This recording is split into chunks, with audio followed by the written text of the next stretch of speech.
আসসালামু আলাইকুম বন্ধুরা, কেমন আছেন? আরেকটা আনবক্সিং ভিডিও নিয়ে আপনার সাথে আমি হাজির হয়েছি। সম্ভবত এই প্রোডাক্টের এই টিভিতে রিভিউ ইউটিউবে চলতেছে আপনাদের সামনে। অফিস থেকে আসলে তাড়াহুড়া করে চলে এসছে, এসেই ফ্রেশ না হয়ে, রেডি না হয়ে, মানে শার্ট প্যান্ট না খুলে আপনাদের সামনে আনবক্সিং ভিডিও নিয়ে হাজির হলাম।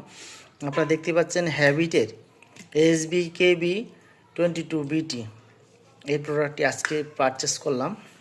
আপনাদের না দেখিয়ে তো আসলে কিছুই শান্তি লাগে না। এই প্রোডাক্টটির প্রাইস কিন্তু 1300 টাকা। এটাতে কি কি জিনিস আছে আপনারা দেখেন, বিভিন্ন ল্যাঙ্গুয়েজের আছে, দেখতে ইংলিশ আছে, স্প্যানিশ আছে, ফ্রেঞ্চ ল্যাঙ্গুয়েজ আছে, তারপর এটা কী ভাষা আমি বুঝতে পারতেছি না। 1 বছরের অফিসিয়াল ওয়ারেন্টি আছে। ব্লুটুথ কিবোর্ড আসলে এটা খোলাই আছে, আপনারা দেখতে পাচ্ছেন, কারণ আমি চেক করে নিয়ে এসেছি। এটা মেড ইন চায়না।